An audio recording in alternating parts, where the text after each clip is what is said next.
specifically what they did in Spokane the other night?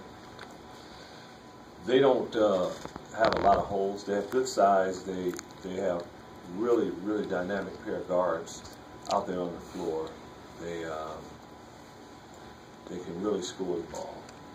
And they are potent offensively, but they're very sound defensively. They're a well-coached team with talent. That's a tough challenge.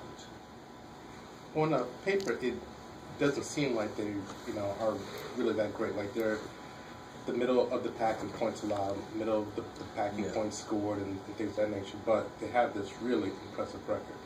Yes, they do, because in spite of the numbers, I think they're good. I really do think they're good. Spencer Dinwiddie is one of the premier guards in this country, I believe. Him and Skia Booker were their dynamic pair of guards. And you just start right there. I think Xavier has a lot of intangibles with him. He makes a lot of big plays for them. He's aggressive. He puts the heat on. And Scott is a very underappreciated post player. He's really good. He's really difficult to deal with. He can shoot it from the outside. He can score around the rim either hand. And one of the things I think that helps them is the ability to get to the foul line. They shoot a lot of foul shots, and they put the heat on you that way. Is it a team that plays as a team? Because, again, their assist numbers are low, and it seems like, they do a lot of isolations and try to get to the basket and go that way.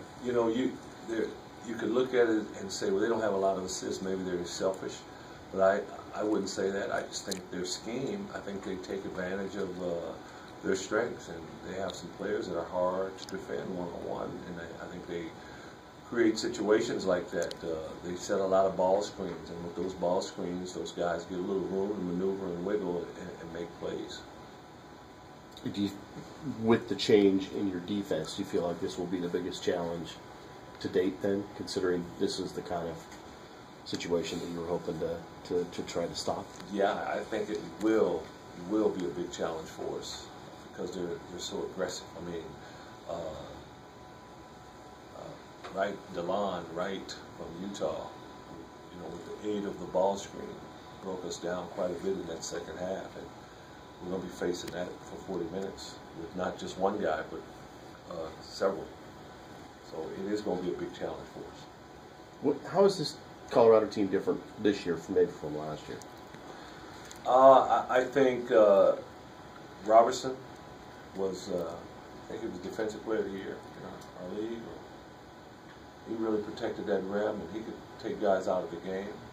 I think that makes a little different. It makes it a little different in some ways, but then in other ways, with Scott now having a year under his belt, I think he's a better player. I think Skia Booker's a better player, Dinwiddie.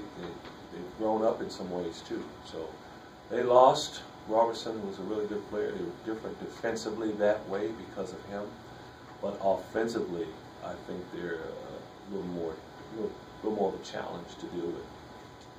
Would you prefer the 3-day break come when you're on the road as opposed to being at home? No, I don't like the 3-day break when we're on the road. I prefer it for here. Is it possible to look back now on where this conference was and just, is it just so much better now? And I ask that now as I'm looking at your first four games here, and you play the #1 team, and then now you're about to bring in the #15 team, and then the two teams in between there were pretty decent too, and it just wasn't like that 2-3 years ago.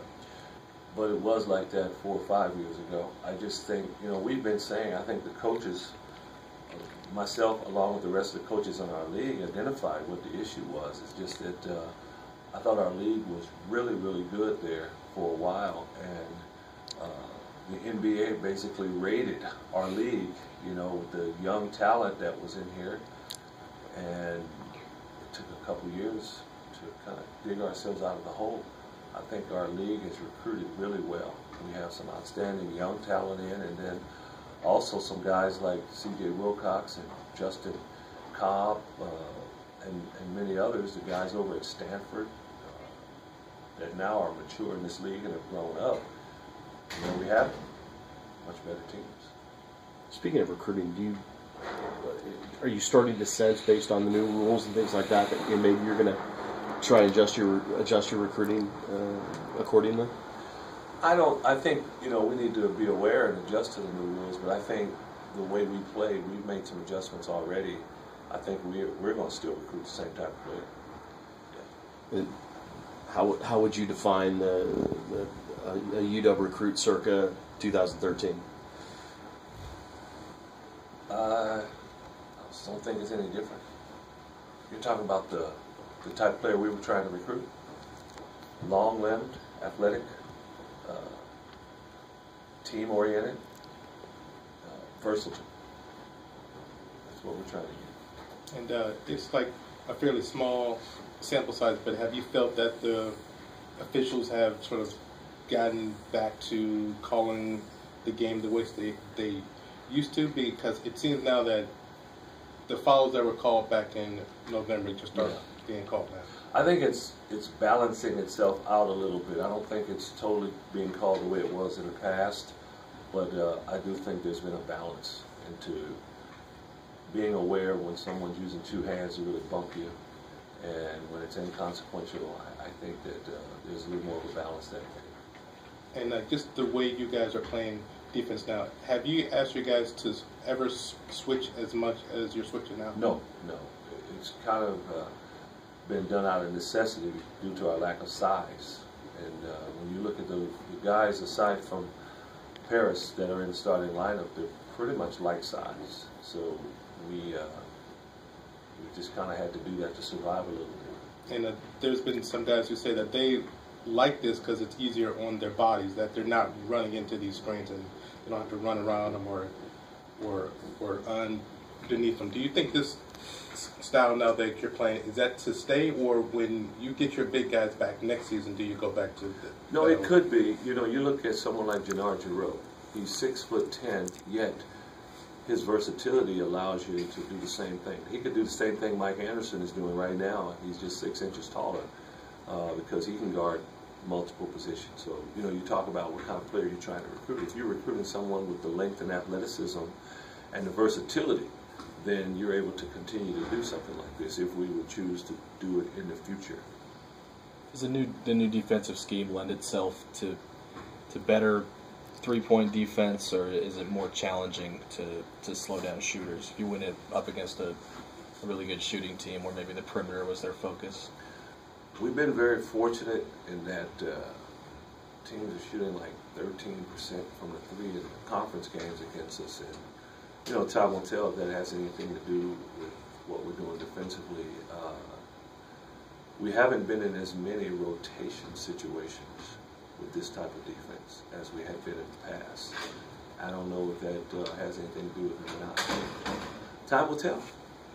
In terms of closing out on shooters and being there with a hand up, you've been pretty satisfied with? I think we've done a very good job that way.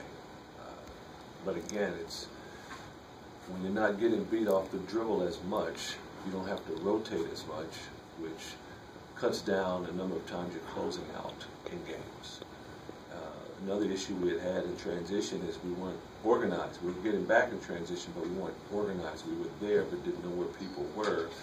And teams were getting transition threes against us. And our guys have done a good job of not giving those up as much anymore as well. So it's a combination of things that have helped us. After looking at two more guys at the film of the Utah game, the thing that you most liked was what? Our alertness on defense. You have 5 guys alert at all times. Our awareness, communicating the entire time. And I thought, again, with the exception of defending the ball screen better, I thought the entire game we did a pretty good job of executing what we wanted to do defensively. That team is harder to guard than it seems. They're difficult to deal with their motion and their driving, and they can shoot the ball. So Loveridge is a tough cover because he can really shoot the ball at that spot. It can be a mismatch. I think I saw the last 2 games, they've almost combined for 80 free throws. How difficult is it going to be to avoid kind of getting into a shootout with a team like that that's obviously capable of getting points every time down they go? Well, again, they're talking about how they want to defend us, and we're talking about how we want to defend them. And the team that does the best job, I think, is going to have much more chance to control the game. If we're both defending the way we want to, I don't know how much of a shootout it's going to be. Now, we love to play up tempo, and we love to run, and so do they. So if the game is that way, then it's that way. We like to play that way. Hopefully we're good enough to be able to play the game whatever way it's carried out. If it's more of a slow tempo game, then hopefully we can do that too. That's we had to do against Utah. I was going to say, do you feel comfortable? I mean, obviously you kind of won in both I do. situations. If we can defend, we're comfortable. But if we're not going to defend, then we're not comfortable regardless. One more? You guys good? Sweet.